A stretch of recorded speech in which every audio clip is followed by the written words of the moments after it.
ഇതെനിക്ക് 1 രൂപ പോലും മുടക്കില്ലാണ്ട് ഞാൻ തയ്ച്ചൊരു ബെഡാണ് കേട്ടോ.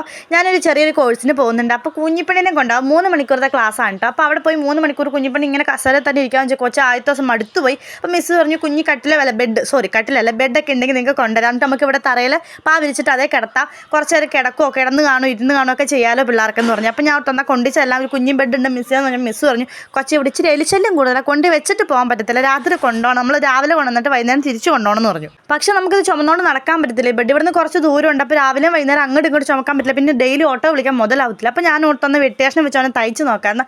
അങ്ങനെ ഞാൻ തയ്ക്കണേ കേട്ടോ. വെട്ടേഷനെ പക്ഷേ തികഞ്ഞില്ല, അതുകൊണ്ട് ഞാൻ അങ്ങേപ്പറേ ഇങ്ങേപ്പറേ വെട്ടേഷൻ്റെ എടുത്ത് നടുക്ക് എനിക്ക് ഇവിടെ വീട്ടിലിരുന്ന കുറച്ച് വേസ്റ്റ് പഞ്ഞിയും കാര്യങ്ങളൊക്കെ ഞാൻ കുത്തി നിറച്ച് അത് കുനുകുനാന്ന് കളങ്ങളാക്കി. കാരണം ആ വെട്ടേഷനൊക്കെ അങ്ങോട്ടും ഇങ്ങോട്ടും പോയി ഉരുണ്ട് വരാണ്ടിരിക്കാൻ വേണ്ടിയിട്ട് ഒരു ഉറയും തയ്ച്ചിട്ടു. തയ്ച്ച് കഴിഞ്ഞപ്പോൾ സത്യം പറഞ്ഞാൽ എനിക്ക് ബെഡ് കൊണ്ടുപോകാനേ തോന്നിയില്ല. പക്ഷെ നമ്മൾ കുഞ്ഞിപ്പിന് വേണ്ടി ഇതിന് വേണ്ടി തന്നെ തയ്ച്ചത്, അതുകൊണ്ട് ഞാൻ കൊണ്ടുപോയിട്ടോ. അപ്പോൾ ഇന്നത്തെ വീഡിയോ ഇത്രയുള്ളൂ. എല്ലാവർക്കും ബൈ.